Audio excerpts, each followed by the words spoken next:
ఆయన చెయ్యలేనిది ఏముంది లోకంలో. వాసుకి పేరు చెప్తే హడిలిపోతారు.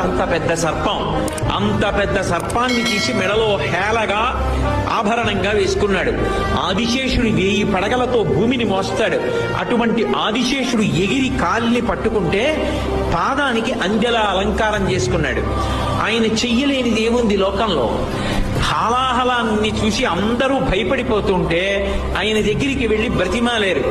అందరూ హాలాహలం తరువుకొచ్చేస్తోంది, కాల్చేస్తోంది అని భయపడి చని కైలాసముజొచ్చి శంకరుడి వాసద్వారముంజేరి ఈశని గవ్వారిగులు అడ్డుపడ్డ తలమంచుందొచ్చి కుయ్యో బొర్రో విను మాలింపము చిత్తగింపము దయం విక్షింపమం చంబుజానన ముఖ్యుల్కని రక్తరక్షణ కళా సంరంభుని శంభుని అంటారు పోతన గారు.